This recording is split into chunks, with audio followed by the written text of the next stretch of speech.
आज इंडिया गठबंधन के 31 मेंबर राष्ट्रपति जी से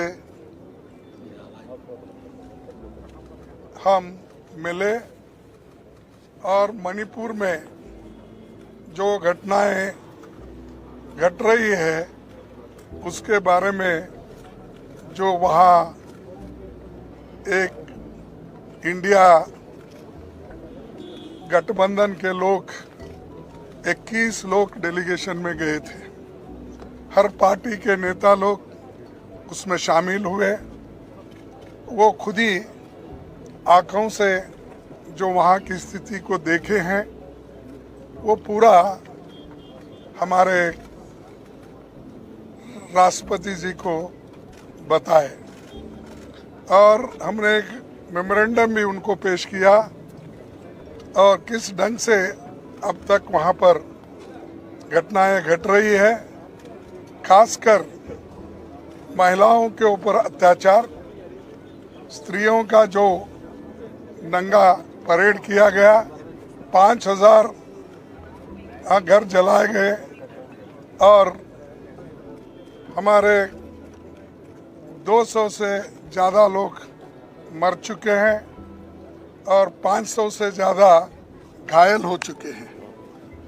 तो और 60,000 लोग वो रिहैबिलिटेशन दूसरे जगह किया गया है, जिनको खाना नहीं, पानी नहीं, समय पर उनके बच्चों को जो औषध मिलना चाहिए वो भी नहीं, बीमार लोगों के लिए कोई व्यवस्था नहीं।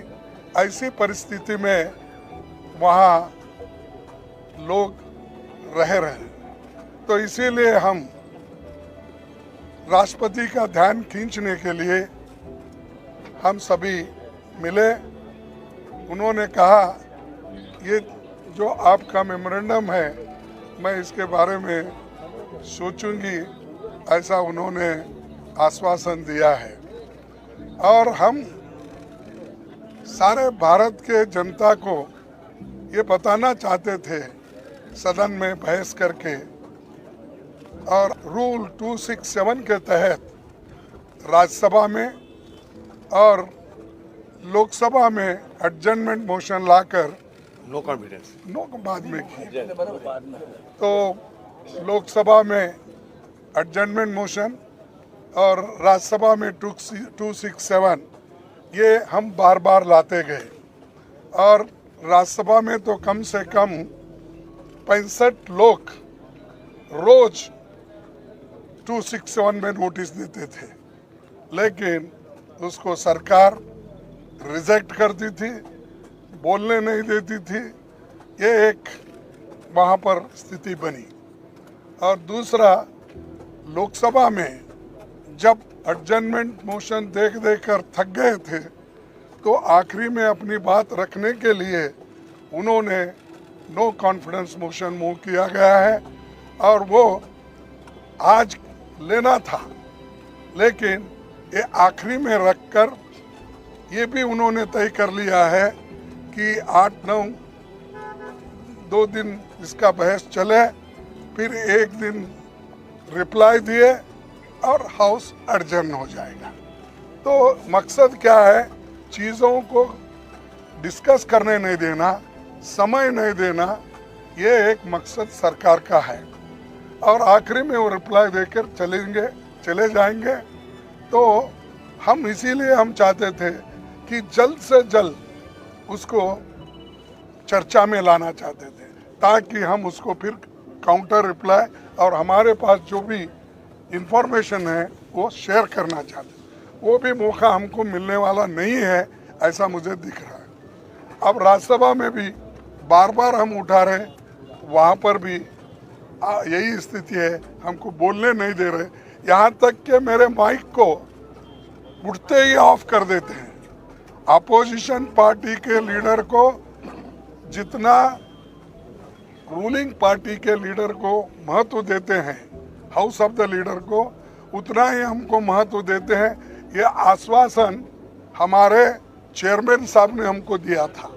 हाउस में कहा था, लेकिन मुझे मालूम नहीं हो रहा क्यों कि हम जब उठते हैं वो तो आप बोलिए बोलते हैं 2 मिनट में मेरा बाइक बंद, 2 मिनट नहीं 2 सेकंड में मेरा माइक बंद होता है।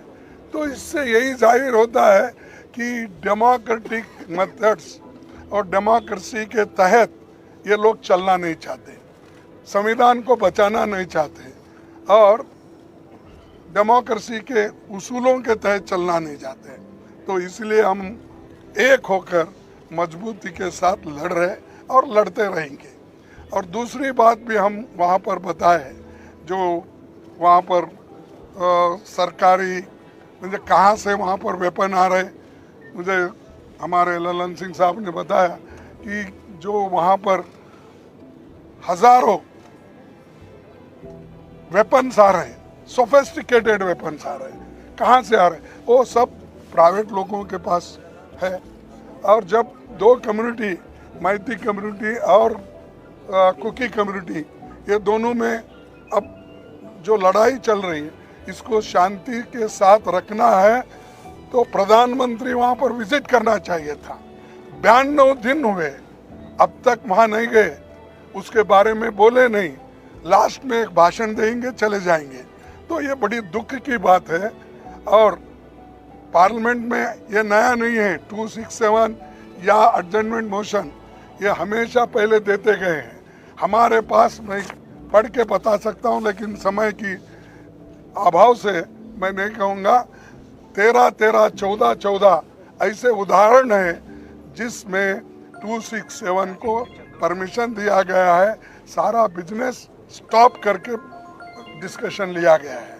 इवन एडजर्नमेंट मोशन को भी ऐसा ही डिस्कशन के लिए अलाउ किया गया है।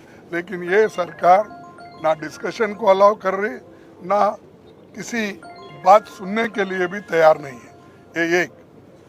दूसरी चीज, हरियाणा में जो दंगे हो रहे हैं वो उनके आंखों के सामने, प्राइम मिनिस्टर के ऑफिस से 100 किलोमीटर भी नहीं है, उसके अंदर है।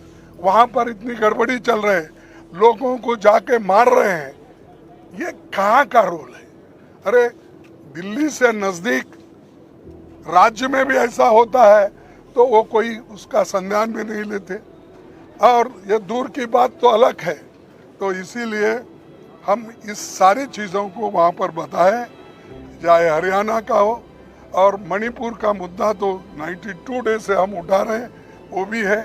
तो इतना सारी चीज़ें हम बताएं, बताने के बाद वो देखने का या सुनने का उन्होंने भी काम किया, और वो बोले कि मेमोरेंडम हम भेजेंगे। इतना कहते हुए मैं अपने शासन को